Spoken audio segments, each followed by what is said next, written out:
Is 1:30. We can go ahead and get started. I will go ahead and take roll and for the record, and we can go from there. So here in the room, Councilman Wes Feist, City of East Helena, Commissioner Rolfe. Yes. Colleen Smith. Yep. James Petrovich. Here. And Mayor Collins is not here. But we do have a quorum, so we can go ahead and begin. So I'll call this meeting to order. And as far as minutes are concerned, we had two sets of minutes, one from the committee meeting on June 18th and one from the virtual meeting on July 3rd. We can go ahead and because those meetings were a little different in nature, we can go ahead and look at those notes. We don't have minutes, if I'm correct, from the July. We do. Did I miss those? I don't. Oh, turn the pages over. Print on front and back. Okay. So for the June 18th minutes, any questions, comments? Any public comment on those minutes?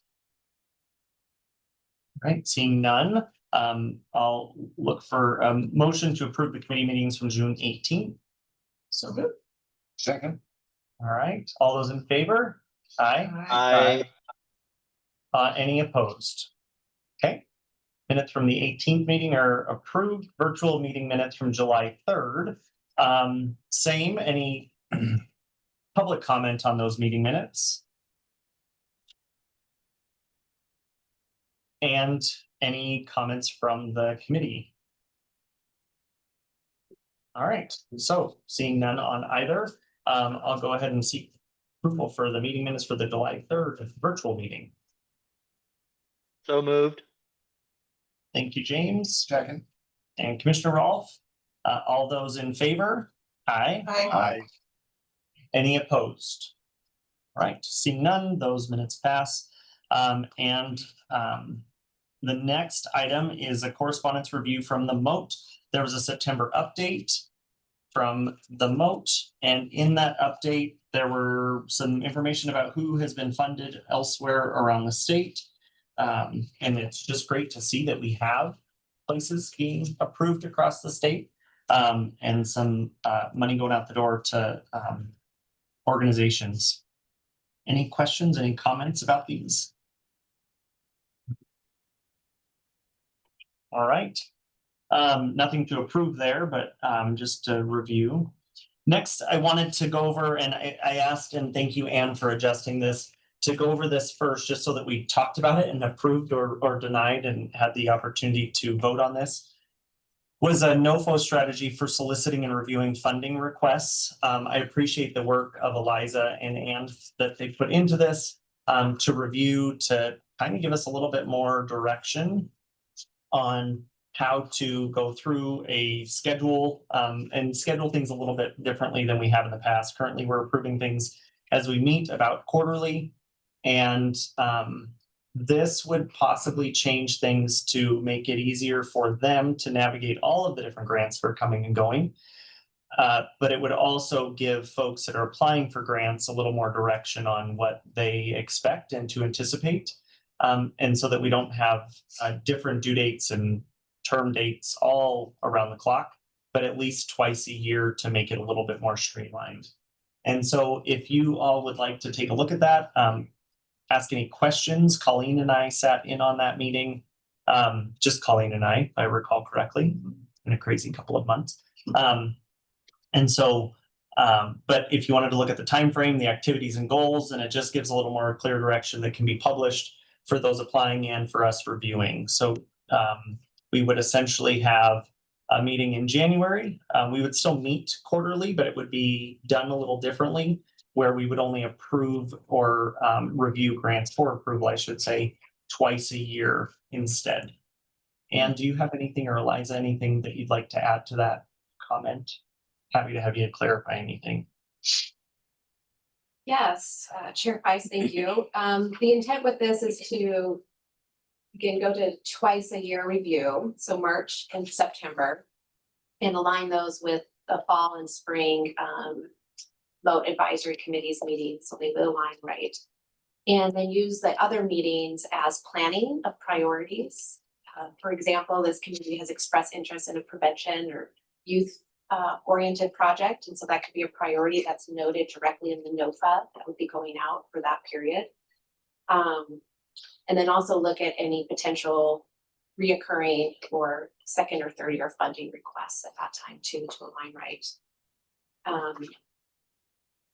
Yeah, that was kind of the idea with this calendar that was put together. Thank you. I like the idea of having it a little more open about. Good idea. Well, and that comes from them. They did the work, Ann and Eliza did the work, and we did make it a little more difficult for them as far as their proposal, because they did propose once a year.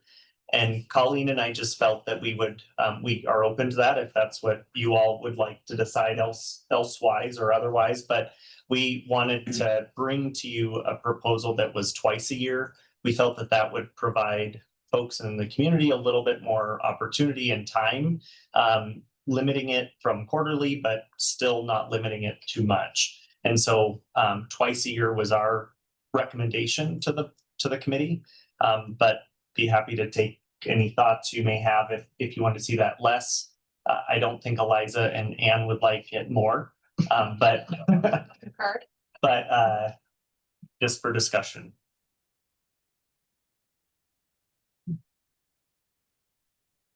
Any comments, thoughts, James? No, I appreciate all the work that went into it, and it looks good to me. It's certainly a more kind of consistently organized process. I like it. Good. Anything else for you? Think that's fair? No? Commissioner Rolfe? No, I think it makes some good sense, and Okay. it puts it out there so the people that are interested, they kind of know the timing is important, and I should go along with it. My only thought was maybe there might be some times when you wanted something was coming up. I suppose with proper notice, you could do an emergency allocation or something too. But this would give it this gives you a routine to follow to use and makes it very open to the public. I agree. Is there any public comment on the NOFA strategy? I have a question. Yes. Will that be on the website, the MOAT website for? Or will it be on the Lewis and the city county website? Would it be on both? We'll be able to post it on both Okay. websites. Yes, I did speak with Stephanie McGowan, the MOAT program manager, about this idea that we were going to have this on our upcoming agenda. And she was supportive of it. She said she can post it there. Missoula's is already doing this once a year. I understand Yellowstone Metro Region as well as Gallatin Metro Region are also going to a similar, or have gone to a similar NOFA strategy as well. Great. So there's precedent amongst the larger metro regions. Right. Well, we would be seeking approval from you all if you have any other comments or questions, but to move forward with this. And the only request I have is, if approved, is that this is sent out to our current grantees as well, just so they have even more context that if they seek another year of application, that it's not just on the website, but they're fully aware of what this looks like. Excellent suggestion. I'll look for a motion then. So moved. Second. All right, thank you. So all of those in favor of the new NOFA strategy? Signify by saying aye. Aye. And Aye. any opposed? All right, unanimously approved. Thank you all very much. We're moving right along, which is terrific. I do have some time limits, but we might be able to renegotiate that if we have time. So what else we wanted to do, and kind of in a public forum, was to discuss those that are funded. And so we have information, a report for, we can start with the STORFI, or the simulation in motion. And is anybody available from the simulation in motion? No one online?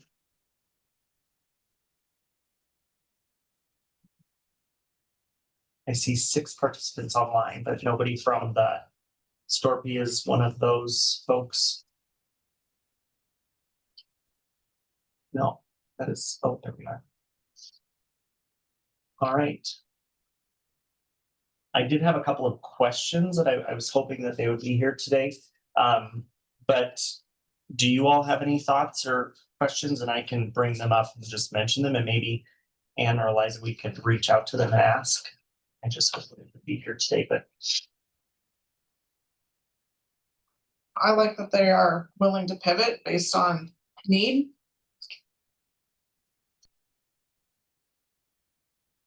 the question that I had is that they mentioned that they were only able to do one of the trainings so far, and maybe so far is more.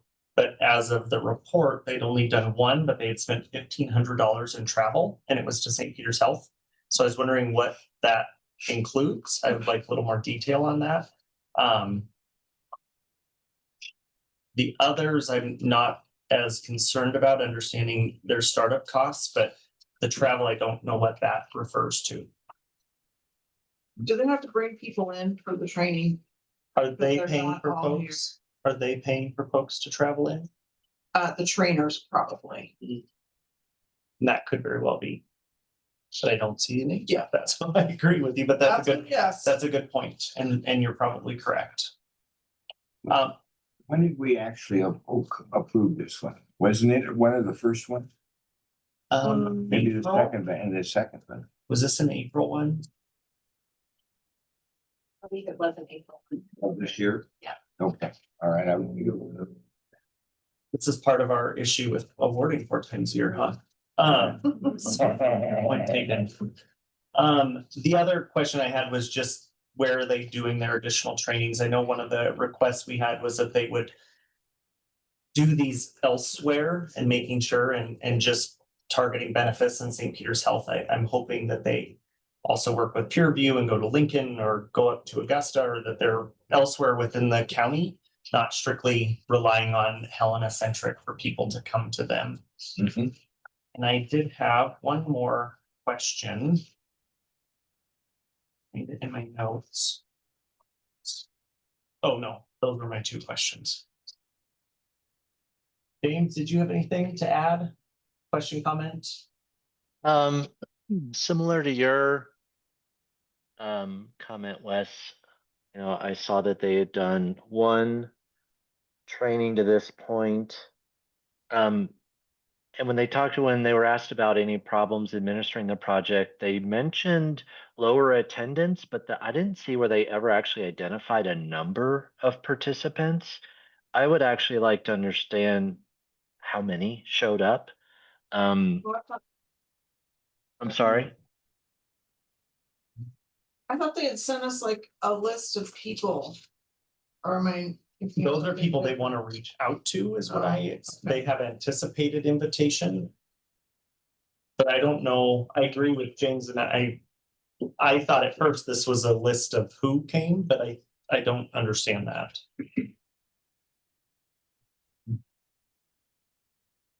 That was, and then just my only other thing was they mentioned, it sounds like they're relying on word of mouth, because in that same section, problems administering the project, they said they're waiting to introduce webinars to give time for word to spread.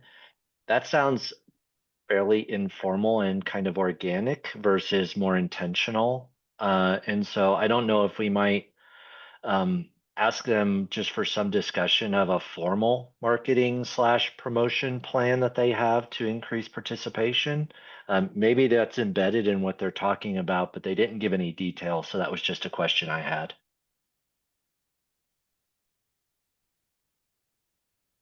Agreed, and maybe we can ask them to attend the next upcoming quarterly meeting to give us some of that information. And an update on where they are. Would you all be okay with that? I'd like that. Okay.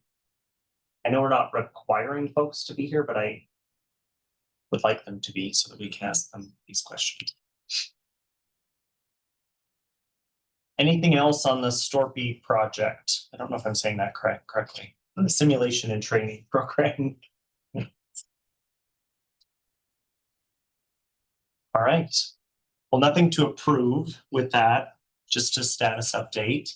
The next is the St. Peter's Health No Wrong Door, and I did see that Kayla's online. Kayla, would you like to give a brief update, or do we want to, don't know that we were requiring them to give a brief update, but we can ask questions to Kayla if that's okay. Please. Kayla, you should be able to speak now. Hi, Kayla. I can, yes. And then I know Lindsay Walter is also online, who is our clinical supervisor. And so if you can also request her to unmute, I think that would be beneficial. Yeah. If she might want to answer some questions as well.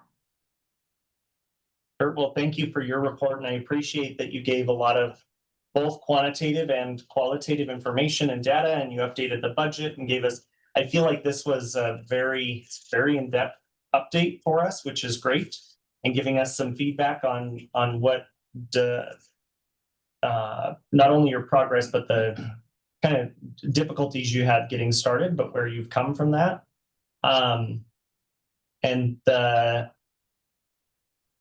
Was there anything you all had questions specific to? Theirs was very informational. I thought it was the little comments about individual incidents was really good. Give you a Yeah. little encouragement of the kind of work they're doing, and I thought their report was very encouraging. And that's where the qualitative, having those success stories of individuals that have come in and utilized the program. I think in the future, Kayla and Lindsay, depending on where we go with this, and whether or not your next grant request is approved, is I would love to see more on what actual, not just what immediate results are happening with individuals, but if St. Peter's Health is seeing any long-term community benefit that can be proven or shown for what this program is doing, that you're seeing less folks utilize the emergency department for their primary care on opioid use or whatever that may look like, but to see if there's something longer term that we're seeing positively benefit. Yeah, I would be happy to figure out how to supply that data. I would request if you or your team have ideas on what you would like to see tracked, and we can, try and figure out how to pull that in. We utilize our electronic health record for most of the data purposes. So for any population level changes, we probably need at least an additional year to try and figure that out and maybe send out surveys or see the best way to monitor that. But absolutely agree. I think long-term community-wide benefits would be really, really valuable. The feedback we're getting though is really, really great and encouraging at this point. I think one of them would be less repeat individuals coming in, that they're utilizing resources, that they're maintaining those through the community, that you're not seeing them come back again. So maybe if they were coming 2 or 3 times a year before and you're not seeing them again, but they're utilizing resources within the community for treatment or for other necessities, that could be shown, not by the individual, but just that if you're seeing a benefit in that way. Yeah, absolutely. I think that's probably doable, especially with analyzing who's utilizing our internal services and what areas those are being utilized in over a longer period.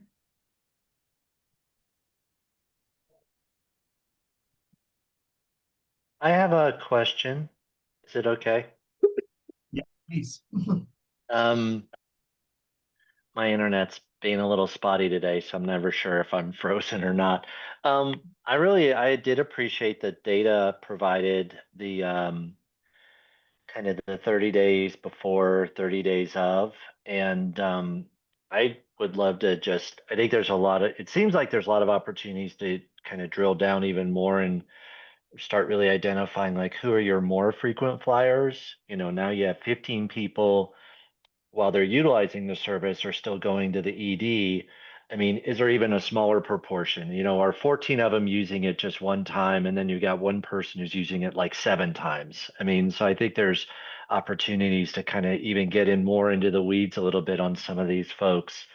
And I think it'd be great to understand, like, how is this care being compensated for? Are these folks on Medicaid? Are they private insurance, or is this self-pay that's not going to ever be recouped by St. Pete? So starting to kind of look at that community benefit would be good.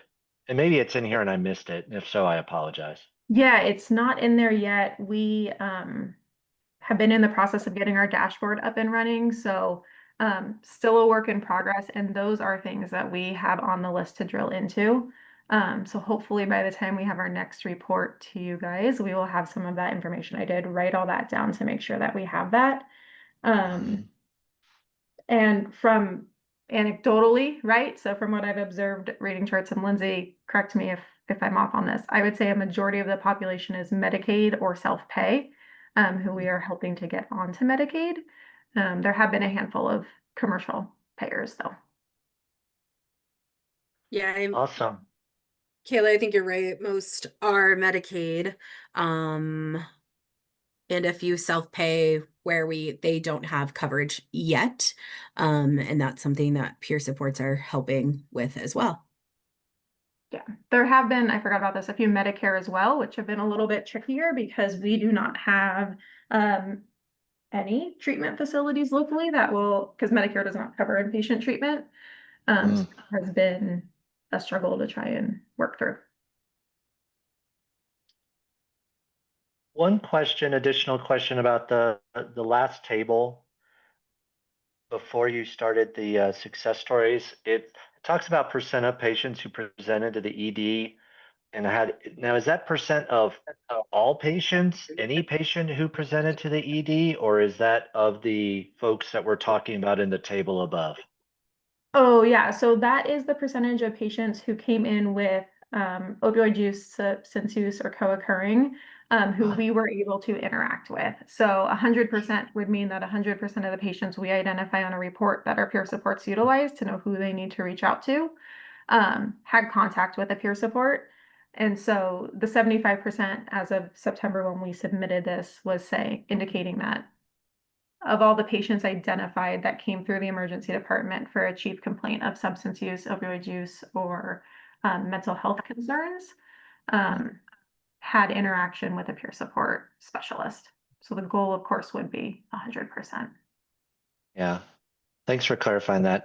But it looks like the numbers are going in the right direction. That's for sure. Yeah, absolutely.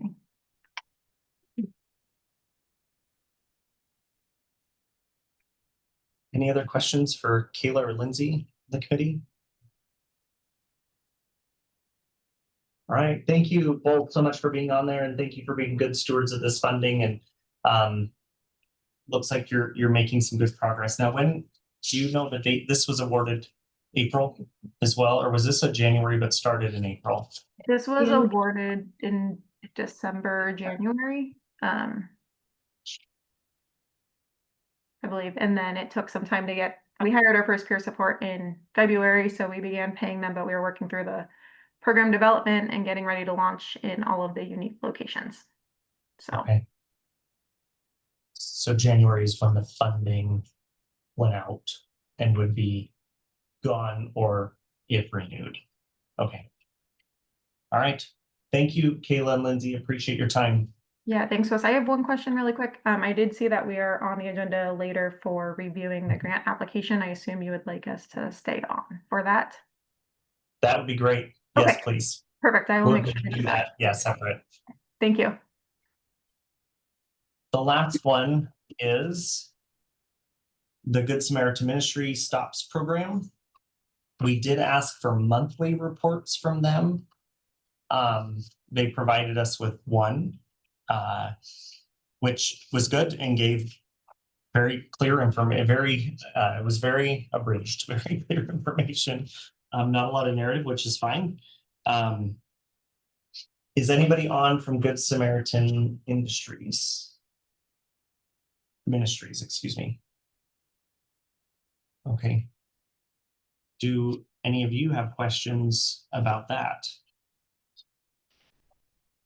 I'm wondering if it was because of the staff turnover of their committee that it come in when or monthly, but That is very possible. Do they mention anything about that? I believe that was part of it, and just staff turnover in general related to this program. The email from Mr. Bartleson said that hiring under the grant took place on 8/11.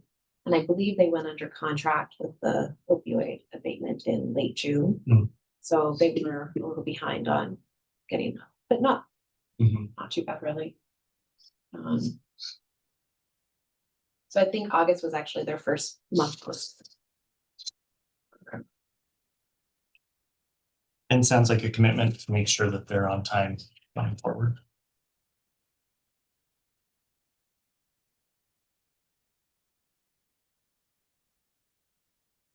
One of the things, and I'm not going to put St. Peter's Health on the spot for this now, is, and I don't know how we can all do this, maybe this is a good conversation for a future meeting for planning, but it's how all of these grantees can work together to make sure that they are all also coordinating with each other for the betterment of our community, which is the goal, that they're not all individually running tracks, but that they are knowing what each other are doing and utilizing those resources. Kayla or Lindsay, you do not have to answer that question because you weren't prepared to answer it, but I'm happy if to it's something answer. you're aware of. What's that? Happy to answer that question. Okay, I'd love to hear it.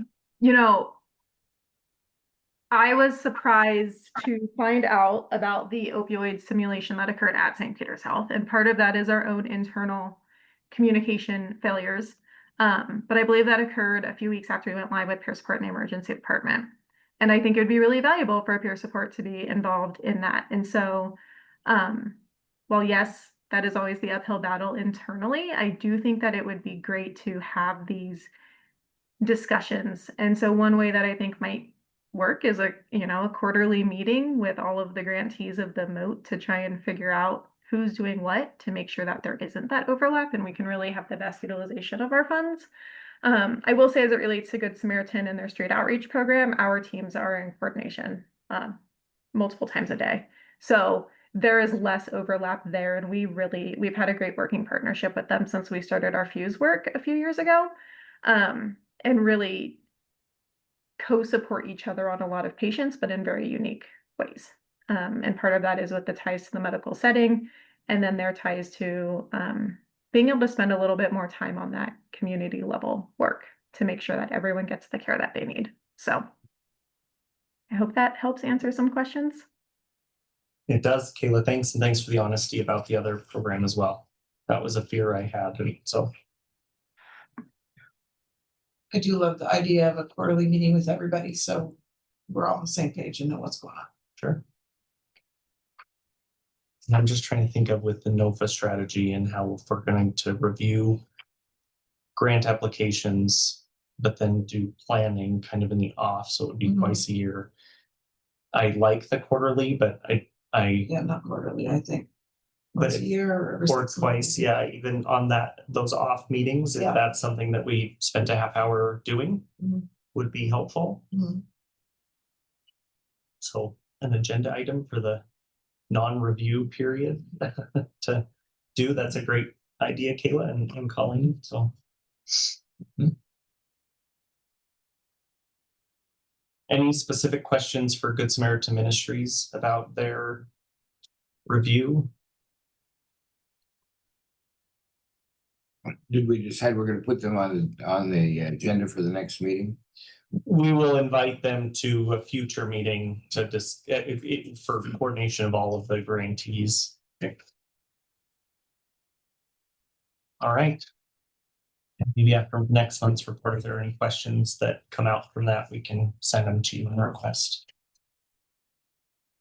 All right, well, we'll go ahead and move on. We're doing good on time. It's now 2:00 p.m.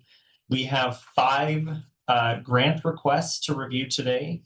Mountain Pacific Health has been asked to make sure that their budget is specific to the county, and so we will not be reviewing their application today.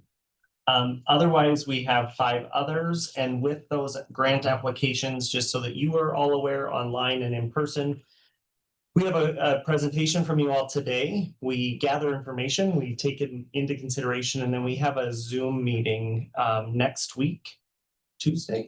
Monday. Monday, excuse me, where we make a final decision, but we kind of absorb the information, take it all into consideration, see what we can afford to possibly grant, to request a grant, and then we meet. So we won't be making a decision today, but we will have some questions for you. And then that Zoom conversation that we have will lead any questions we have, any comments we have, and to make a decision ultimately for the quarter and then for the year. Based on time, we have about 8 to 10 minutes for each of you to present today. And then we have about 5 to 7 minutes to ask questions, and should keep us on time to make sure that we're all out of here on time. And so I will go ahead and set a timer and for 8 minutes. And if you could finish up once the timer goes off, and then we can make sure that we stay on track and everybody gets the same amount of to voice their thoughts on their application. Do any of the committee members have any comments or questions before we begin that? Okay. Well, we will go ahead and get started with Montana Health Justice Partnership, the Recovery Project. If you would like to begin and introduce yourself to us, and then go ahead and start. All right. Well, good afternoon. I'm Michelle Potts with the Montana Legal Services Association, and we run the Health Justice Partnership and the Recovery Project. So I thought we had 5 minutes, so I'm going to be well under. Take your 5. We have a little extra time today, so. And I wanted to have time for questions, so that's Great. great. So I'm just going to tell you what we are. We are a nonprofit law firm that it provides statewide civil legal services to low-income people. So we're based here in Helena, but we provide services throughout the state.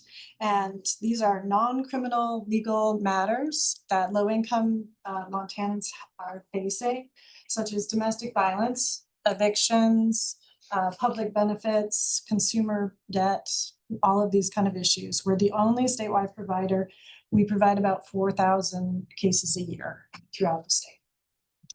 These civil legal issues are really their core human needs, their safety, their food, their housing. That's what we're looking at. And without lawyers, unfortunately, all too common, it's really difficult to solve these issues or impossible. And that can push people further into poverty or really make a precarious stability much harder to maintain, especially in a recovery situation from substance use. So I would just throw out one little bit of data. The National Center for Medical Legal Partnerships says that 1 person in 6 in this nation needs legal care to be healthy. So that's kind of the world we're working in. So legal problems are linked to the social determinants of health. So where we live, where we grow up, where we go to school, where we work, where we age, and sometimes they're best solved outside the healthcare system, in our case, through the legal system. So it's in that context that MLSA has an active medical legal partnership that is throughout the state. And here in Lewis and Clark County, we partner with PureView Health, with the Helena Indian Alliance, and with the VA hospital. And basically we provide a whole referral project and a screening. So they screen their patients. Do you have any of these situations that you're facing? And they refer people to us so that we can provide the services. And we track the services. We have an outcomes data tracking project that covers both health and legal impacts on the clients who receive services. So the studies have shown that civil legal aid can support recovery for individuals as well who are struggling with opioid use disorder by addressing the legal problems that directly impact the 4 major components of recovery, which have to look at the health, home, purpose, and community. So, for example, legal aid can help a domestic violence victim to access legal protections so that they can leave their abuser and have a stable, safe house. We can help people maintain their housing, and so they don't have to face the risk of being homeless. We can secure benefits to their house or to financial security or accessing services, including healthcare, disability payments, which is necessary for them to focus on the recovery. We can even, something that seems as simple as finding documentation to prove their identity, which can, without which they can't get housing, they can't get employment, hard to stay in recovery. So we already track, we've been tracking for 2 years, whether our clients are impacted by substance abuse, and these are our current clients, and we had over 48 cases in Lewis and Clark County that involved substance use, which impacted 131 clients and their family members. So the need is there in this county, in this region. So unfortunately, MLSA only has funding to help about 1 out of every 2 people that ask us for help. That's just a funding situation. So we have to prioritize our clients to see who's going to get helped. So our request would be for about $42,000 a year for Lewis and Clark Metro Region, which would support attorney time and legal navigator time to prioritize the clients with substance use disorder. And to add a nonprofit mental health provider, Aware, to further refer clients, screen their clients, and get them the help they need. So we would be seeing more referrals for people with substance use disorders. So here in Lewis and Clark County, we have the capacity to work this into our existing partnership, and to add this partnership specifically for recovery. And through the project, we would provide legal services on 15 legal matters per year in the Lewis and Clark metro area. And we'd track the outcomes for those clients. And we would conduct intake interviews and navigation. Navigation is something where lawyers aren't needed, but someone's needed to help fill out a form to make sure that there's some follow through with following what the attorney has recommended, just a little bit of extra care to make sure that things get done that need to get done, because it's a complex legal system we have. And then we would develop the screening and referral procedures with Aware so that we could add that new partner into our current medical legal partnership.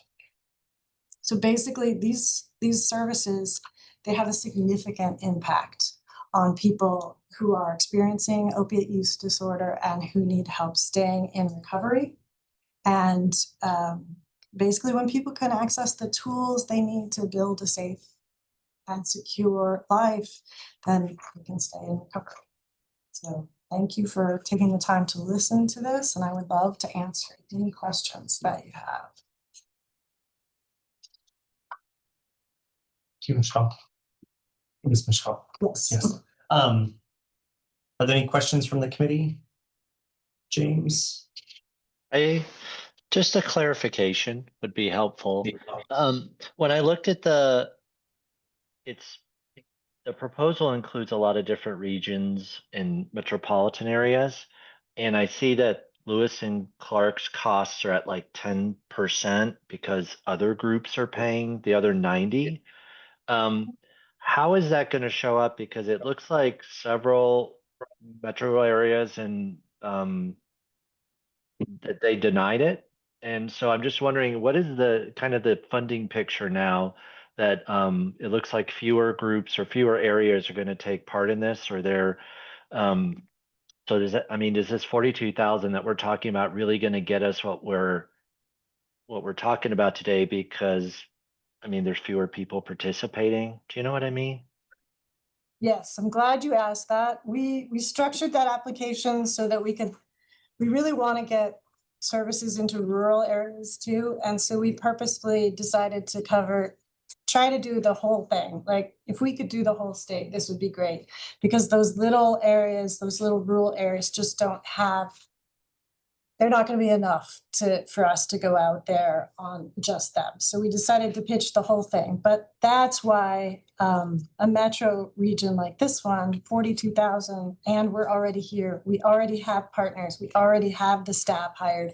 We have the capacity to add this to our plate without doing the entire state. We'd love to do the entire state, but that's not how it's panning out right now. Honestly, we're hoping that if one region will fund it, you know, we can show how well it works and get some data behind that, and maybe others will.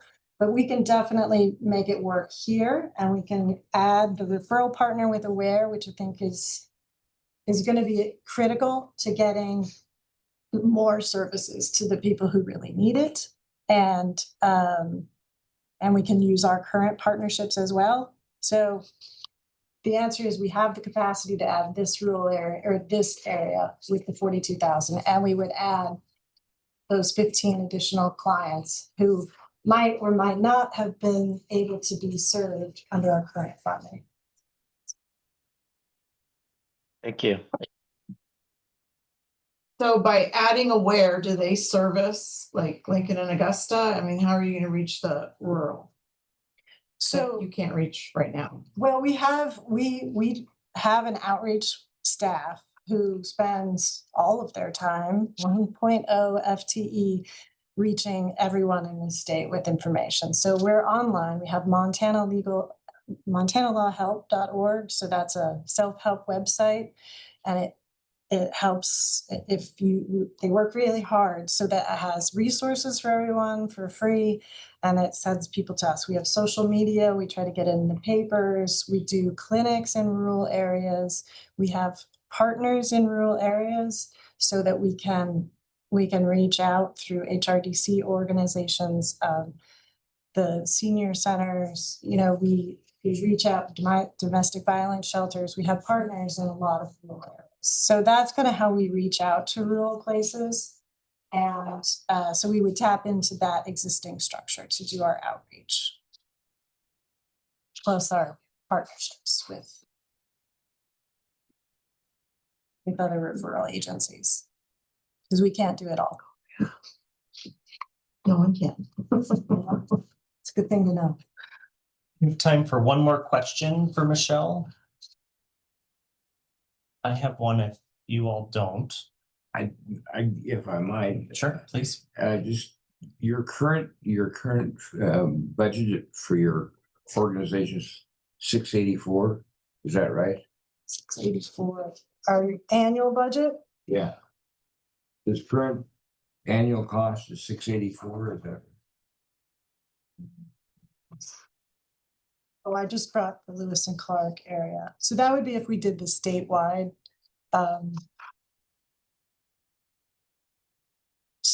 Statewide budget, I think, what you're looking at Per year. Right. per year. Yeah. For Lewis and Clark, it would be about 42,000. So this is just this additional program. It's not your current budget for the organization. Yeah, no, our organization budget is right now at about 10 million. With some pandemic era funding that will be going away soon. Okay. Thank you. And my only question, since we still have 1 minute left, is in one of the regions you had, you were tabled by BSB. I have to look at what region that is. But Butte Silver, thank you. Was there a reason? We didn't get the chance to talk to them, so Oh, okay. I don't know. They may have just tabled it. I got an email that was very nice, and that was about all I heard. And it's actually, I'm going to reach out, see what I can find out, what their procedure is for doing applications. I'm glad you guys are gonna go with formal process. That makes it a lot more clear. Sure. All right. Well, thank you for your time. Okay. Are there 30 seconds? Sure. Sustainability plan, since you're just asking for 1 year? We would like to make it a renewal. What our plan is to ask for 1 year and show you the data and continue to apply, because we would like to keep keep this going for as long as we'd like the issue to go away. And, but if it doesn't, then we want to keep it going. Thank you. And thank you, Colleen. That brings up a good point for all of those applicants, is that we have decided that we will award annually, and an application would have to be submitted for the any following subsequent years. And so good point for that as well. Thank you. All right, well, we will go ahead and move on to the next application. You're welcome to stay, you're welcome to go, whatever you'd like. The next one is the Lifeguard Group, Montana Human Trafficking Hotline Liaison, and I'll go ahead and set the timer and introduce yourselves online. Hi, my name is Tammy Hochhalter. I'm with the Lifeguard Group. We are a nonprofit organization. We work with victims of human trafficking, and we have a few different legs of our organization. We do a lot of training for human trafficking, for law enforcement, medical, hospitality. We do have a search and rescue team. And we also have a safe house for victims of human trafficking. And I know that this is an opioid grant, and the reason for our applying for the grant is statistically we see that the intersection between human trafficking and substance abuse, most commonly in human trafficking, is the use of opioids, whether it is a coping mechanism for the trafficking victim, or if it is a forced addiction brought on by the trafficker themselves to keep that individual contained and under control, so to speak. So that being said, we are 7 years old. The Lifeguard Group is. My husband and I founded the Lifeguard Group, and we worked with another organization out of Las Vegas for 8 years before founding the Lifeguard Group. So we have worked with victims for quite a few years, 15 years. And during that time, we were seeing that we were getting calls from individuals wanting to get out of the life. One of the statistics of human trafficking is that those that are lured into the life of human trafficking, only 1% ever get out. And as we worked with victims, especially after founding the Lifeguard Group, coming back and focusing our efforts in Montana, we were seeing that those that were reaching out, there is a national hotline, and our request is for funding to help us grow the Montana Human Trafficking Hotline, which we, with the help of the DOJ and the governor's office, were able to launch in November of 2020. And the reason for doing that is we were finding that victims were reaching out to the national hotline. And in one case, that was kind of the turning point where we just decided that we had to do something. Was one of our staff members was at our local sheriff's department. They got a call that from a truck driver outside of Missoula, and he said, "Hey, I am seeing trafficking take place right in front of me. I just had a girl, probably 13, 14 years old, and they knocked on the door of my truck, and they offered sex for money." And he said couldn't have been more than 13, 14 years old. Anyway, sheriff's department got out there as quick as they could. Unfortunately, the trafficker and the girl were already gone. This happened on a Thursday. That same truck driver that called the sheriff's department also reached out to the national hotline right after talking to the sheriff's department and put in a report for the same incident. And the following Tuesday, so once again, that happened on a Thursday. The following Tuesday, the national hotline finally contacted the sheriff's department and said, "Hey, there's a trafficking situation going on right now in your neighborhood."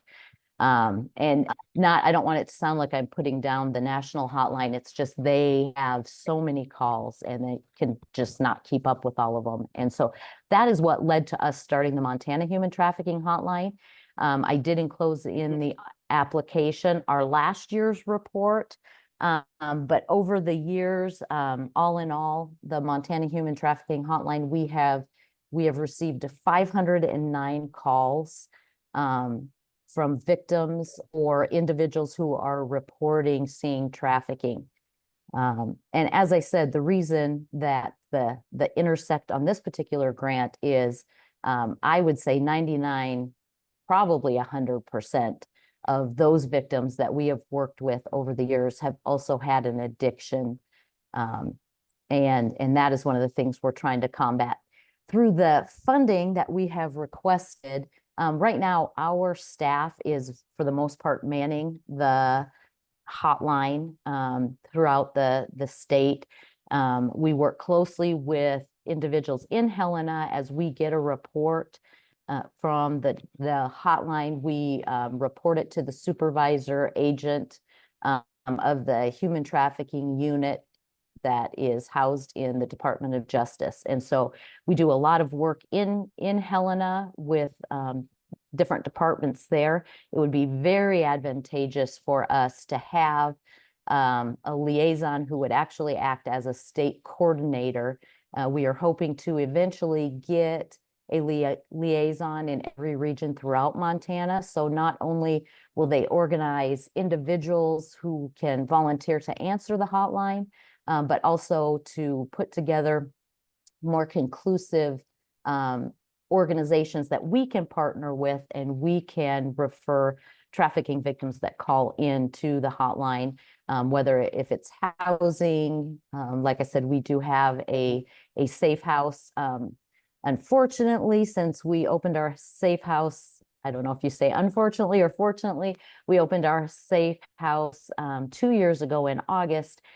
We have been full ever since we opened. So we are working to get a few more beds there, but we also have a waiting list of about 15 at any given time. But so those people who call in, unfortunately, and need a place to live or a safe house, we are reaching out to other organizations throughout the state. And often we also have to reach outside of the state of Montana to get them to a safe place. I'm trying to think. I have all kinds of things in my head, but maybe it's better if I just open it up for questions, and hopefully I can answer any questions that you have. Thank you, Tammy. You bet. On the committee, questions for Tammy? What I'm seeing is that your budget for year one is actually 52,900, not the full, Yes. since we, okay, and that's what we have on Yes, our correct. sheet, and yeah, Yep. just clarifying yours as well. One of the concerns that I had and questions are, how are you operating in Montana as it is? And who are you coordinating with in Lewis and Clark County as it is? That would be one of the Lewis and Clark County. Like I said, when we get an active trafficking case, that call goes to the Department of Justice, but that would be one of the things that a liaison and state coordinator in the Lewis and Clark County would be so advantageous for us, because we would have someone in that area who could coordinate better and expand what we're able to do throughout Montana, but exclusively in Lewis and Clark counties. Is there a reason that those are going to the Department of Justice and not the local sheriff's department or the municipal police department? Well, that's just how they have kind of set it up. He is the human trafficking supervisor in the state. And so if we get a call, if it appears like, if we know for certain that it is a trafficking situation, those do go to Andy at the human trafficking unit. If it is something that just seems questionable, those calls do go to local law enforcement. So it's kind of a split. If we can verify that pretty much 100% it is trafficking, that goes to the human trafficking unit. if it is, there's just a lot of red flags, then that does go to local law enforcement. It kind of depends on the situation and what's being explained to us by the caller, whether it is, if it's a trafficking victim themselves, a lot of times that does go to the human trafficking unit instead of local law enforcement. Thank you. Mhm. I do a question. Mm-hmm. Tammy, well, I would say all of our past proposals, we have been asking for SMART goals. And in your proposal with your goals, I see a lot of increase the capacity and strengthen access. We have wanted to see, like, where are you now and what is your goal, or what do you think you can reach with this funding so that it's trackable? Gotcha.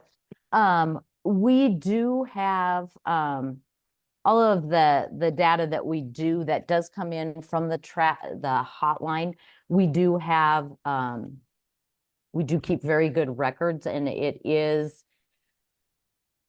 how do I want to say, it is trackable. Right now, I don't know how many calls we have to date this year. I should have looked at that, but last year we had a total of 127 calls, and the majority of those were survivors themselves.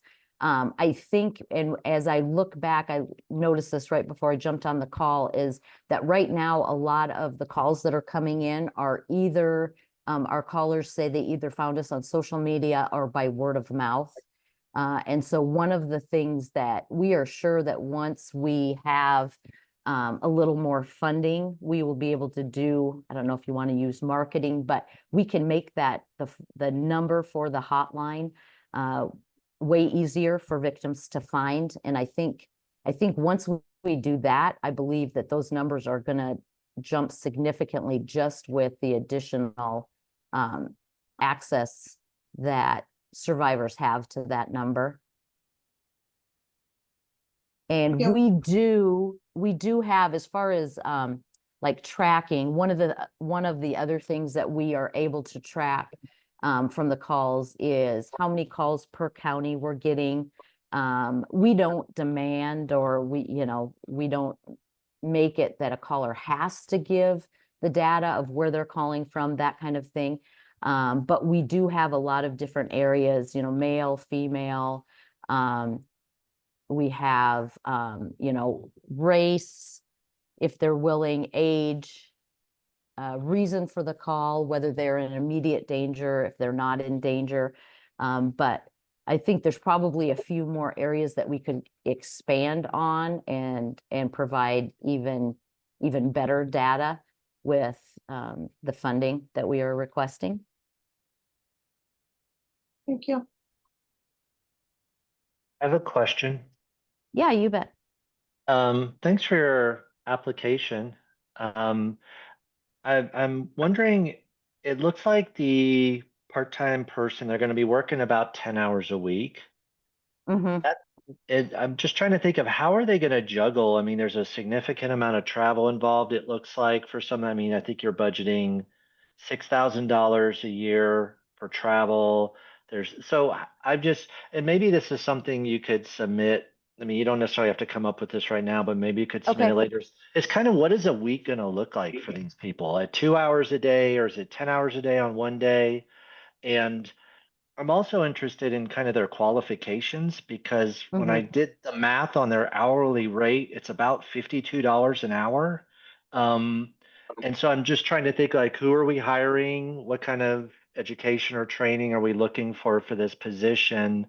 Um, and then I guess the last thing, and this is just kind of note, I think the budget for year 3 is missing some salary. It's only showing 10,000, but when I added everything up, it came to 27, but you're requesting 51. So I think there might be, Okay. and maybe my math is off, but just It those could be two. my math. Oh, it's, yeah. Probably. I use calculators. But no, I think understanding kind of because you're really presenting an intense need. I mean, this is not a joke, and this needs to be responded to quickly. And I'm thinking, okay, how is 10 hours a week going to do that? Not to say they can't be a force multiplier in some way or another, but then the other Yeah. part is what is it about this person, their qualifications? Because maybe if you lower the hourly rate, they could work more. I mean, if they were at $40 an hour, Yeah. you get another maybe what 6 hours a week or something. I don't know. Just some thoughts I had. Yeah. No, that's actually great input. And the ideally in a perfect world, if you will, we will get funding in some other regions as well. The person out of Lewis and Clark, we kind of felt like they should have a little bit more education. They should be a little more well-versed if they're going to kind of coordinate the efforts of the other liaisons around the state. Right now, those other liaisons around the state will probably be, at this point, they will be volunteer hours. And I think you're right. I think those volunteers are probably more on the 10 hours a week, but as you voiced your concerns on those, that makes perfect sense that if we can lower that amount and have them work a few more hours, but they're in the beginning, I know that they're probably going to have to work a lot more hours as we get more of our partnerships. There are still some great, we find almost daily, weekly for sure, other people around the state that are doing amazing work with victims and substance abuse victims both, that we didn't even know existed. So this person, that's going to be part in the beginning of them just finding and locating so that we can put those resources as our volunteers answer the hotline. If a caller says, hey, I'm calling from Helena, we pull up the resources that we have in Helena and we are able to help them with, the different needs that they have. But that is one of the places where we really, really need that coordinator to be able to expand that list of resources. And so I think there'll be more hours up front than there will be as we proceed through if we're, granted the first round of funding and if we request the second round, I think that part of their job will be done up. Not that it will not be done later, but I think a lot of the work will be done up front. I don't know, did I answer your question? I kind of talked in a circle there. And for time's sake, we do need to move on to the next applicant. Okay. Thank you, Tammy. And You if there are any bet. questions from the committee, we can be happy to email those out. Perfect. Thank you so move much for the on. time. Yep, keep within our time. We'll go ahead and move on to St. Peter's Health. No wrong door. Kayla, and go ahead. Thank you. Lindsay had a hop offline to go meet with a patient. I know that you guys are running late. Essentially, our grant application is to request continuation funds for year 2. We were hopeful and anticipating that during the legislative session, they were going to change the billing laws for peer support to include healthcare facilities to be able to bill for peer support services. That did not come through the legislative session, and it sounds like that was deemed something that needs to occur outside of the legislative session. So I do know that the Montana Peer Support Coalitions are working on that to hopefully change the regulation to become any Montana Medicaid billable provider can bill for peer support services. I do not know the timeline on that. So given that, our sustainability plan is not ready yet, but hopefully it will be soon. So we would like to keep this service since it has been so beneficial to the organization and the people who are coming into the organization to seek care. And so our request is for essentially the FTE support and fringe benefits for those peer supports and a little bit of money to help with the vehicle maintenance that we were able to purchase with the first year's funds and some gas costs. So I'm happy to answer any questions. Thanks, Kayla. And we do still have time for you. We just wanted to make sure you had due time, as everybody else got. Committee members, any questions?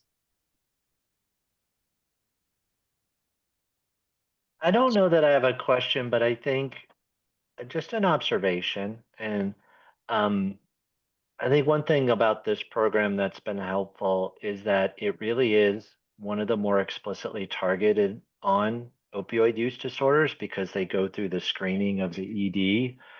And so I know there's some obviously other substance use disorders mixed in, and I think we've kind of discussed as a committee that, we're let's help the entire issue as much as we can. But I think this is one program that is set up really well to be efficient and really use the funds in a way that work with the population that's targeted. So I just, whatever that's worth, I mean, anybody who's still listening, I think if you can build in ways that clients get screened as being, so they have an opioid use disorder. And so, I mean, I think a lot of this stuff can touch on it kind of tangentially, like trafficking and working with women of victims of intimate partner violence. But when you can really say, we're supporting this population because we know it, because they've been diagnosed with it, that to me is just value. Not that the others don't bring the value, but this is just seems more targeted. So. Thanks, James, and we're always listening to you. I have a question for Kayla on, and we had the benefit of hearing your report as well. So, but where has the most success been? What is it? Personnel? Is it a process? Can you, for future this application and for others, what have you found to be the most successful component of this program? Yeah, that's a really great question. I think it's a few things. I think we have really great people on the team who are passionate about this work, have the lived experience, and just really want to help people, right, through recovery. One thing that I think has helped us be really successful was the work we've been doing for the past 3 years on the FUSE program, because we've helped get our emergency department comfortable with this idea in our teams. We've helped build more partnerships across our community. We've helped build partnerships within our behavioral health unit and within our addiction med clinic. And so through that work, it almost set the groundwork so that when we brought in the peer supports, it was seen as more of an extension of that team with a slightly different focus. But similar concept in being able to help more people, right? Whereas our FUSE program is very limited to the number of people that can be on a caseload due to the intensity. This program was anyone with that diagnosis that can help support. So I think that helped because people had a good understanding of what it should look like.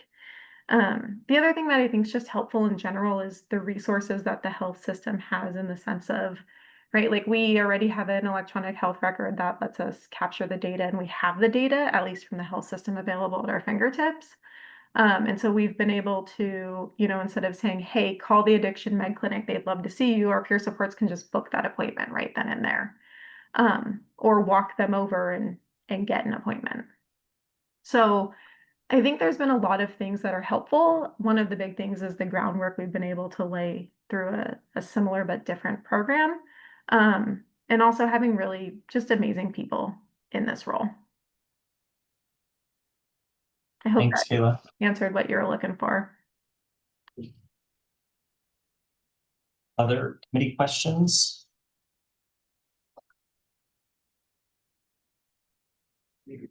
Commissioner Rolfe? No? No, I think we're pretty familiar with this Sure. one, and I think there's been some real success there. I do have a quick question. This is just gonna continue what you have right now, not add any more, so there's not really potential to help additional people, is that correct? I would say the potential in helping additional people is as the program matures. As we've seen with some of that data, we will have expanded reach as those workflows are finalized and sorted through, and our team members are really comfortable in what they're doing, which we're seeing already. At the current funding rate, this would continue the 2.5 FTEs through the MOAT funds, and then we have an additional FTE in our behavioral health unit, which we provided data for. But that role is funded under the zero suicide grant project that we have going on concurrently at St. Peter's. And so I always have the goal of expanding peer supports. It's just figuring out how we fund those and how we pay for those. And part of that is waiting for sustainable models or more available grant funds. Because right now, with the current climate of healthcare and finance, it's not something our organization would be able to pay for out of pocket. But short answer, yes, I imagine we will work with more patients as the program matures. However, it won't be an additional FTE in a different location until we have more sustainable funding in place. Yeah, thank you. All right. Unless there are any further questions from the committee, we'll go ahead and move on to the next. Hearing none, we'll move on to Florence Crittenden Home and Services Pathways to Care for Women and Families. And Carrie, if you're ready. Yes, thank you so much for your guys' time today. We appreciate it. My name is Carrie Krebs. I'm the Executive Director of Florence Crittenden Family Services. We've been based here and located here in Helena, serving Lewis and Clark County for 125 years. This is celebrating this year. And I did put a very short presentation together that Am pulled up, but I also have copies of it too. It's just got a little bit more information until in case I can't get to all of it.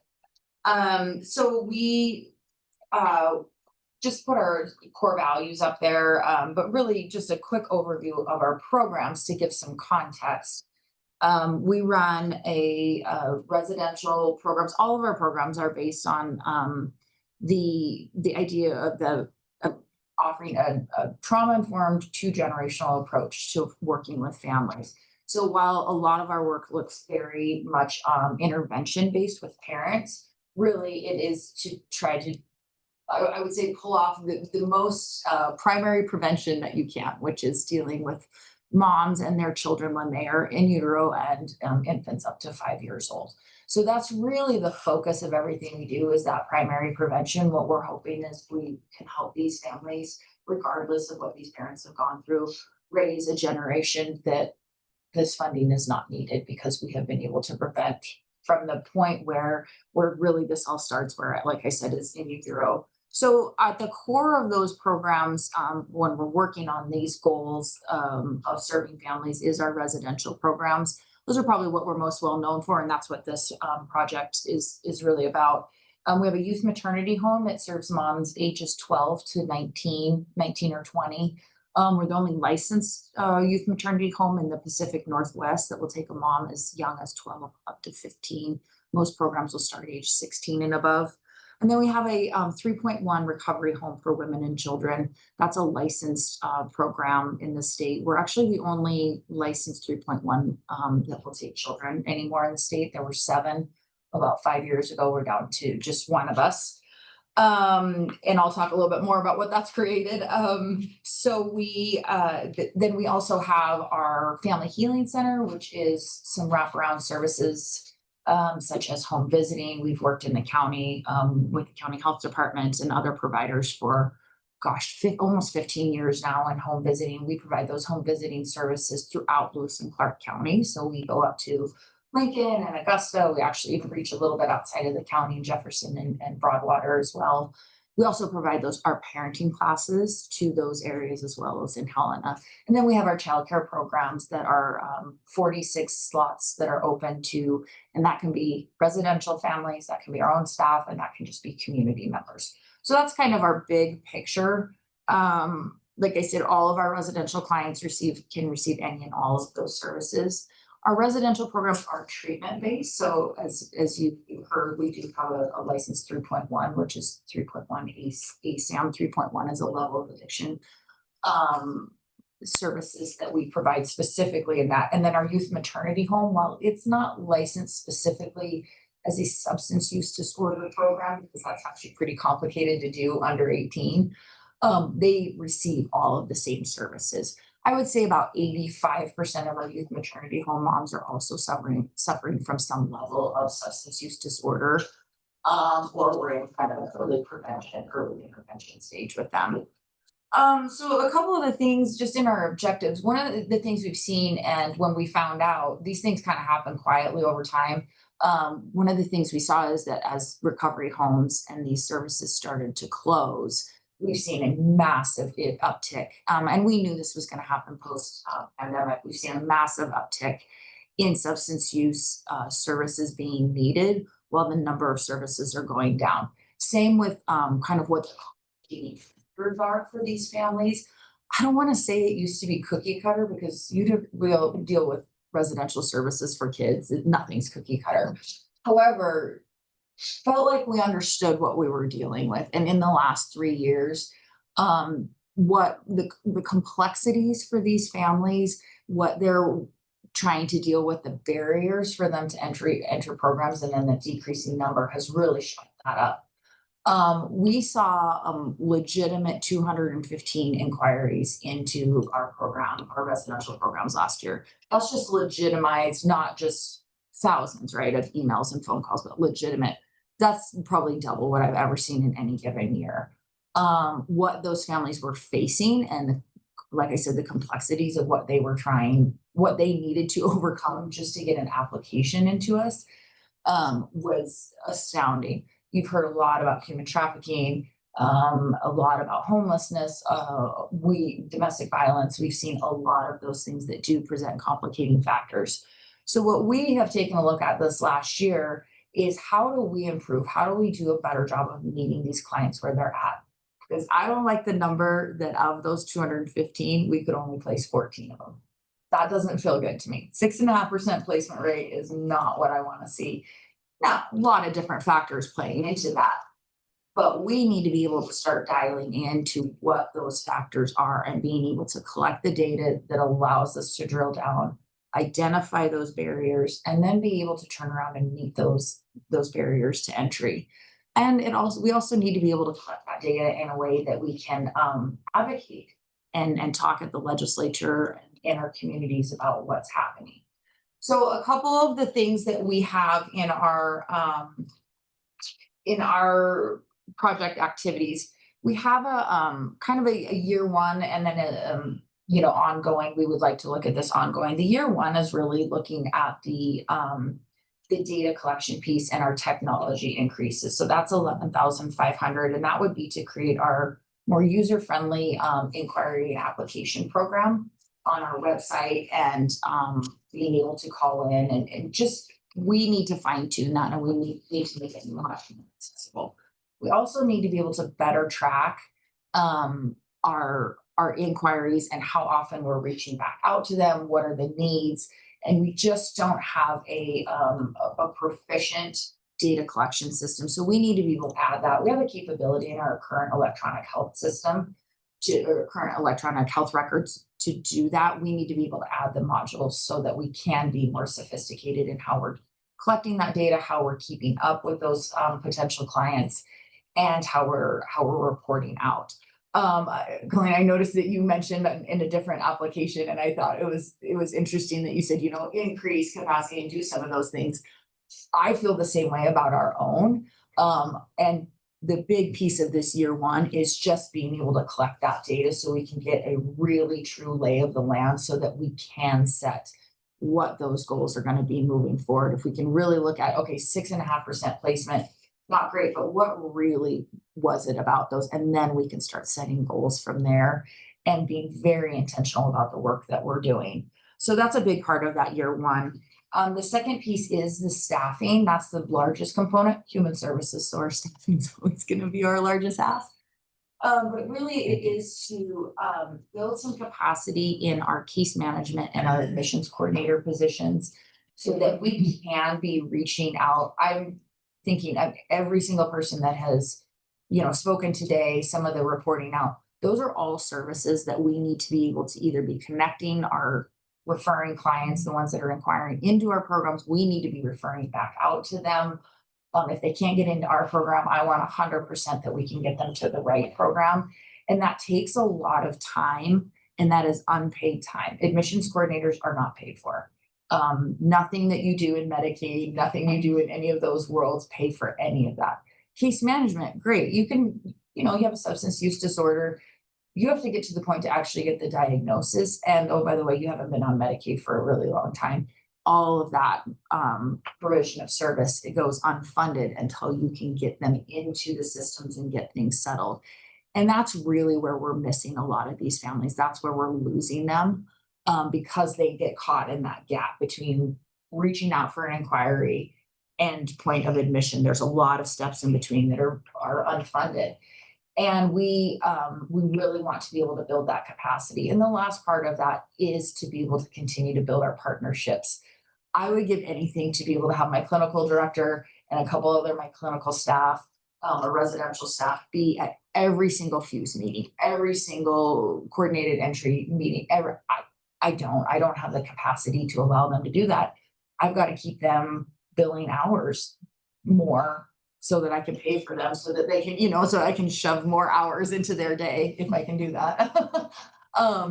I need to be able to build that capacity on the back end of it so that they can, we need our clinical director to be up in Lincoln and to be in Augusta and be on the ground and identifying those partnerships, because they need to build trust with us. We're just the people from Helena, and that can be hard. We built some great inroads by having our parenting classes go up into the schools, and they're doing our home visiting. We need to be able to take that to the next level, and we just don't have that capacity right now.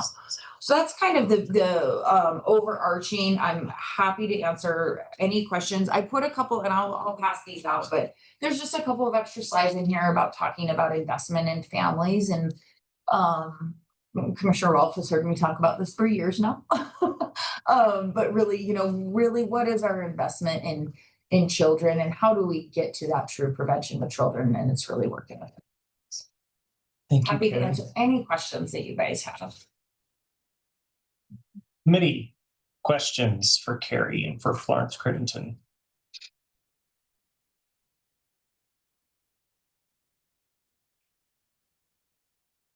And maybe this is part of the issue of you not being able to collect this data, but on goal 1, is 100% of inquiries result in placement. Curious what it is now. That's the piece that we don't have a very good data collection system on. Yeah. I can tell you kind of more anecdotally.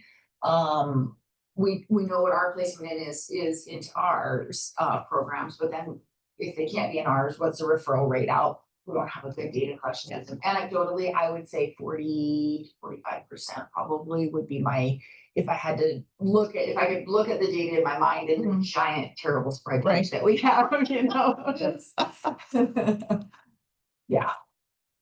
And I think that is 100. You should never put 100% in your goals, right? That's the worst idea you could ever have. But being able to say that we can at least refer to appropriate services, we should be able to do that. And that just ties into the community partnership piece as well. So, yeah. Commissioner Rolfe. I want to disclose that I feel really committed to this program. Have helped in the past to get money that was to the state, and I and my wife and I personally donate to their program. But I guess I'd like to know a little bit more about your referring people to when you're filled. What sort of programs do you send them out to, and what? Give me an idea of maybe a success or two with that. Yeah. It's very difficult to refer them to any other residential programs because they don't really exist right now. What we're trying really hard to do is to refer them to programs where they can, maybe housing obviously is such a massive component. And most of the women that are coming to us, they're either about to lose custody of their kiddos or they already have. And typically it is their substance use and their home life or their housing situation. So what we try really hard to do is to get them connected to either at least one or the other of those. So try to get them to refer to some housing, get them on the housing list. We do that with our own clients the minute they get in the doors to get them on housing list, but try to find one of those stabilizing factors or the other, with the hope that we can at least be building the bridge. We can, so for example, if we can get them, help them get into stable housing, Family Promise, YWCA, they have some similarities in our programs, and we want to be able to get them into those. And then we can provide on the backside childcare, community-based, home visiting, parenting classes, therapeutic services, those things. So we can try to help with those in some of our other service areas if we can help get them to housing. Right now, though, I can't give you like a really amazing success rate or success story, because our admissions coordinator has so much on their plate, and our own case managers, that they aren't able to spend very much time. They've got to take the ones that are in front of them that are viable for our program, and they've kind of got to run that direction. And I don't have any money for like our case manager to say, okay, case managers, and it's in the budget. 25% of your time now is that you are going to be working with these clients that we maybe can't serve in our program right now, but we're going to make sure that we get them to the right place or get them the services they need before they get to us. We just don't have that ability right now. We have to fill their time, or I can't bring them up to full time. Those are the kind of things. So we just aren't able to do it. That's my wish. That's our goal. If you ask us clinically, clinical appropriate placement and referral, that's exactly what it would be. But I don't have an awesome success rate on that because we just don't have the capacity yet. Does that answer your question? Yeah, it kind of gives me an idea that what you're trying to do, even though you can't fully fit them into your program. Right. Yeah. And that's hugely This might be able to, I'm assuming this would help you guide it a little bit better, follow them a little bit more closely. Absolutely. Yes. And then maybe later bring them into your program. Absolutely. Yes. I'll give you one example of kind of how this. And we are Oh, sorry. cutting time, so Oh, I'll just ask for one more question, but if you could be brief, please. Yeah, just to say that we've had situations where St. Pete's is doing an unbelievable job of screening clients and doing things for, and getting in touch with us. And there's a gap even between that. They're in the hospital, we have a short period of time, and we're just not able to follow them closely enough. So their kind of services end, ours end here. And there's that gap in between. So that's an example of that. These things. James, do you have a question as well? No questions. Okay, just to make sure we're giving everyone the same amount of time. We'll go ahead and move on to the next one, but thank you, Carrie, very much for your time and presentation and comments. The next one we have is for Intermountain Professionals Foundation, Battling Fentanyl in Lewis and Clark County. And thank you for joining us today, and go ahead and begin. So I'm Mitzi Racine, and I'm with Intermountain Professionals Foundation, and we partnered with Deb DeJarle and her brother Orville DeJarle with Kia Advertising. Our application to combat opioid crisis in Lewis and Clark County. So what we found is a lot of organizations aren't really investing a lot of money in the media, advertising, intervention, prevention, outreach. And so that's where we are coming in. So that's the majority of our application, was to provide that advertising, outreach, prevention, and intervention. Okay. I'm Debbie Desjardins, and she said we partnered together. My brother was supposed to jump on Zoom, but that's okay. He's in Texas, I'm in Billings. We've worked like that. So our company is, we started off, it's Kia Advertising, but we started off with a magazine. I don't know if any of you have ever seen it. It's Native Wellness Life magazine. We did it for 6 years. It was a monthly magazine. It went on, at one point we had 100,000 readership with it. But through that, we learned a lot. And we also did, this was and I'll leave you guys a copy, an opioid issue. And so my brother wrote for and was an editor of Airman Magazine. He worked for the Air Force with public affairs for 23 years. And my background's all in graphic design, art, and working with Native communities. But so what we did was we came together, got our magazine, and then we finished it in April of this year. And so from there, we've been doing advertising and marketing. So now we're solely advertising and marketing. And so when we saw something with opioids, we're like, we need to do this. So we're super excited about that. What we do, our whole mission is educate, prevent disease, and promote health and wellness. And that's why opioid prevention comes right in with what we do. We do a lot with awareness and prevention. So right at the beginning. And we've worked with DPHHS here in Helena with the Zero Suicide campaign. And we had that for about 2 years, about $900,000 they gave us within that 2 years to help them with the marketing, advertising with it. And the business is located in Montana, which I know some aren't, but we are. We've worked very closely with the Helena Indian Alliance with Todd Wilson. I've known him ever since I moved back to Billings about 10 years ago. So we would be collaborating with them. Our proposal is, and I'll leave these two, and I think I had it in the little diagram in there. And the diagram is doing a website, and it has all the different items that we could put on the website, even including some of the projects that everyone else is doing, the other grantees, which I love that idea earlier because we're all about that. So it'd be opioid prevention tips, naloxone, how to do videos, and on the video. But we would also be doing the social media.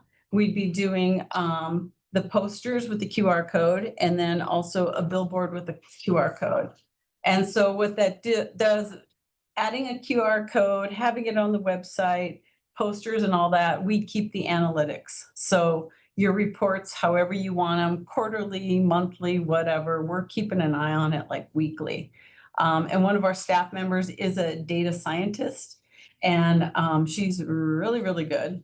And she would be analyzing and tracking both the website and the social media campaigns and the QR codes. So it's all together in there, but that's why I did the diagram, just to kind of make it easier for you, because there's a lot going on with it. But what we do on the website is promote events. So any events that the other grantees are doing, we would absolutely put them on our website.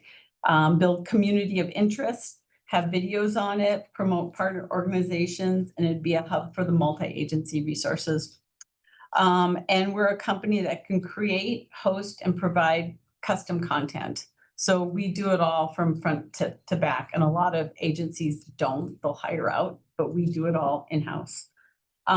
And I know no one else is really talking money, but I have no problem. I have a finance background also. And so our budget, I know, seeing what you guys have left, ours looks probably a little bit high at 165. So thinking about that, we could totally, figure out what you guys would want and work with that. Of course, we love our budget, but we could also cut out the media buys, which we threw in there, and that's 56,000.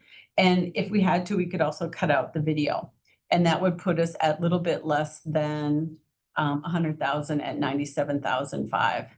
So it's a consideration because we didn't know where you were with the budget or where you're at with everything. And so, but we would be happy to change things up, and we could pretty much do anything. So, yeah, I think that's about it. Do you have any? I think one of the things I really like about this is that, you talk about partnerships and collaborations and investment in your community. And I feel like, with the website that encompasses all, because we can encompass all of the grantees in that, as well as anything else that is within the community as well, as a resource to be able to put into the website. That could potentially help the other grantees with referrals or whatnot, as well. And we wouldn't have to wait quarterly for the grantees, if you give us a list, or if we just looked on the website, call them up, hey, so we have this website, we can help you, pretty easy for us. And then back to the analytics, I know some other questions were about, the smart analytics. For us, we have given analytics that would be ready to go, and we'd have easy to read graphs for you to read, real nice little graphics for you to be able to understand what we're doing, what we're looking at. and then even setting our KPIs with you, what you guys would want to be looking for. I mean, we'd have a great idea, but also be working with you. About it. Because I was thinking it was 5 minutes, so I was like, all right. No, appreciate it. We had a little extra time today, so that's why I was making time, but keeping you all within the same amount. Questions from the committee?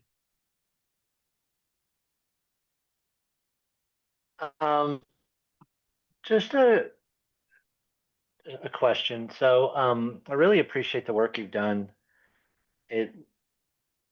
Where would, in terms of like, who would drive content creation?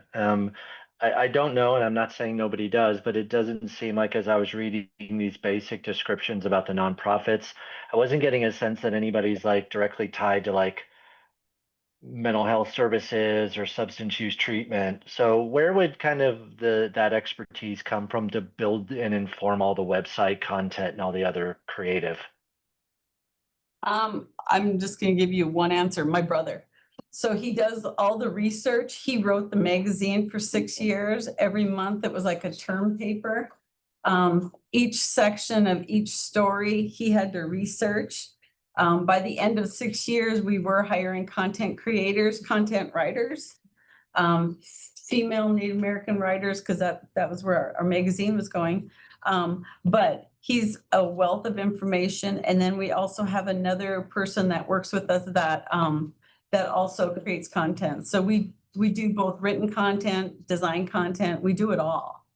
And so and going from what I'm showing the magazine for is, so what we did was that all just came out of our brains, but it's a lot of research. I mean, we're researching everything all the time. And when you're a professional editor like my brother, and our other copywriter, everything has to be sourced. So everything we do is sourced. Everything has, you go back to the original source, but they'll write the story from it. And the stories are usually, well, this was written more of like a 5th grade level, and interesting and fun, tie people in. And that's what our website will do. We'll pull people in. And then we start, going, okay, well, this is what you need to do, but you don't start off with that. You try to get people's attention and bring them in. So that's what we're really good at. But yeah, it would be us. So on the magazine, if you look on the cover, the moccasin is made out of fills. Yeah. A variety of. And so those all came from, I know, and I was telling Michelle this. So we got this from the DEA in Arizona, which I think is so cool. I would love to make this. Yeah. And so we just I used, just taking a picture of the pills, and then it was a real moccasin, and then designing the whole moccasin with pills on it to get people's attention and to, and I wasn't sure when I first did it. I'm like, okay, I don't want to mock our culture, but it's a way of getting people's attention, back to getting their attention. And then it takes them a while. Then you go, that's made of opioids. And they go, what? And then the background's made of opioids. And then we have them all listed out on the back page. So just little thoughtful things that we do to try to get people's attention and get them sucked into whatever we're doing. Can anybody hear me? Oh, that's my brother. Oh, can you all hear me? I just got on. Oh, we're just now finishing up. Oh, okay. Well, what I wanted to say was, I'm a journalist of 40 years, and somebody was asking about content. As a journalist, we use the experts out in the field. So if there's anybody out there who wants to write a story, submit a story, of course, it all goes through Moat first. Everything gets approved by Moat. This is your website. It's not our website. It's an outward-facing public website for you all to use. So whatever goes on there is going to get vetted. Like I vet everything as a journalist. Everything gets vetted. So, and then I normally write it, but we have a lot of content writers too. So I hope that cleared it up. And if you look at the opioid special, look on the inside, you'll see how opioids have been affecting us since we wrote that. What was that, 6 years ago? We started covering this opioid issue 6 years ago. And look at how it happened, and look at the effect it had on Montanans. It's startling. Of the amount of drugs that went through Montana. It's amazing. So we've been watching this for 6 years. We think we know about as much as anybody else does when it comes to this issue. And we love what we do. All right, that's it. Sorry. Thank you, Orville. Yeah. To stay within our time is again, I have a question.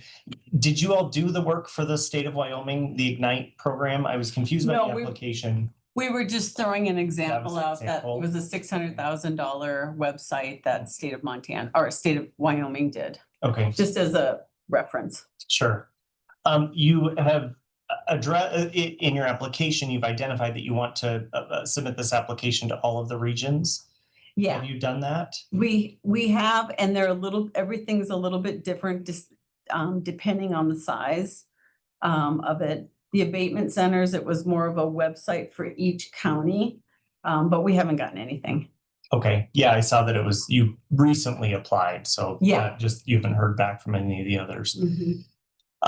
Within those various applications, though, if they were not approved, you're doing this, scaling this application is totally scaled to Lewis and Clark County. Yeah, yep, and it But- has the Lewis and Clark info in there. And so, okay, I have a hypothetical question, but I'll refrain because it's hypothetical. And one of the things that I do appreciate about this is that there is a youth prevention. There's an opportunity for youth prevention as well, and that's something that we are lacking.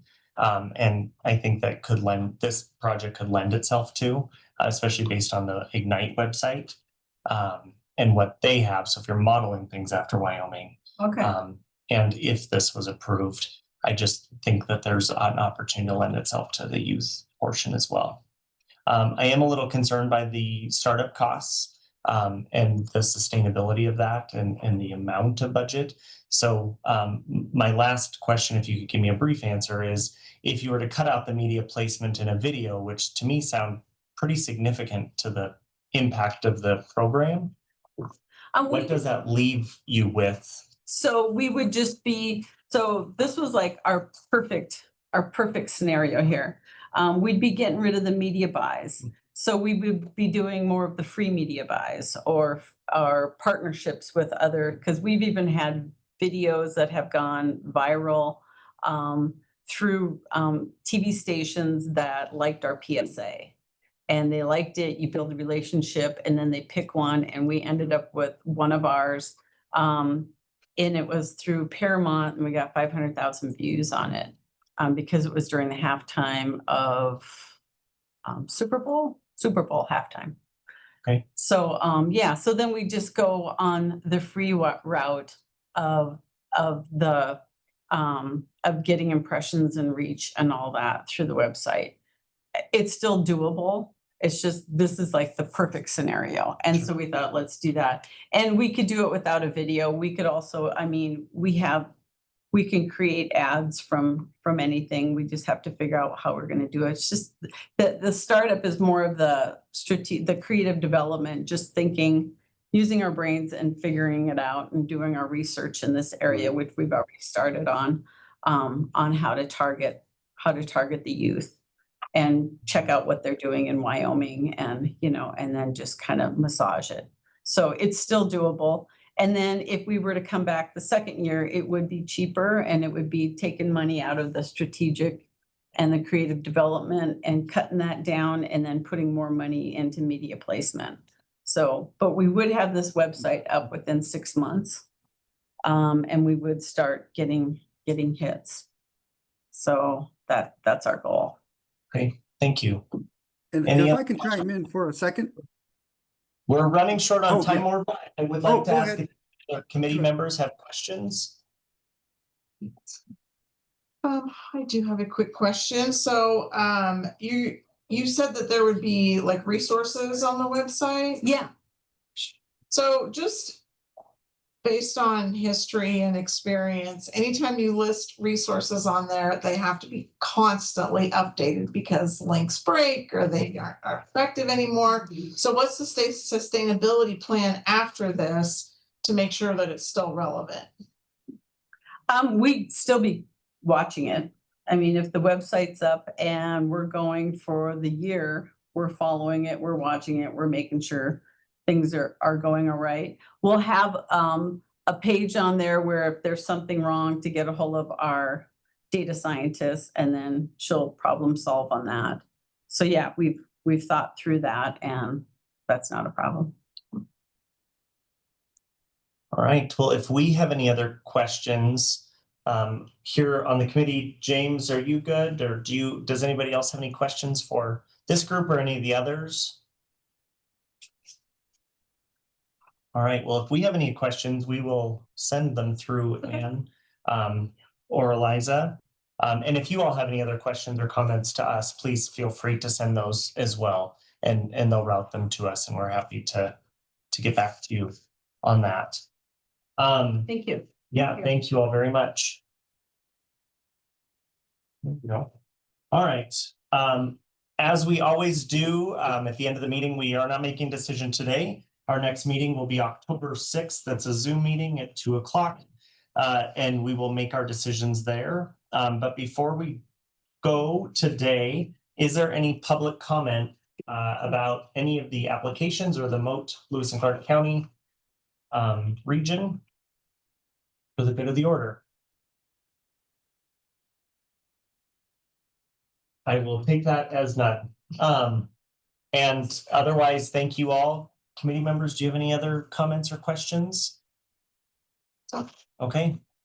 Well, I appreciate having, and unfortunately having to limit everybody's time, but wanting to make sure everybody has the same amount of time so that we're not showing any favoritism to any group above any other.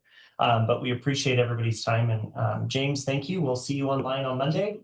And if anything else comes up, please let us know. Thank you all. Yeah, have a good day. And I'll call this meeting adjourned at 3:16 p.m.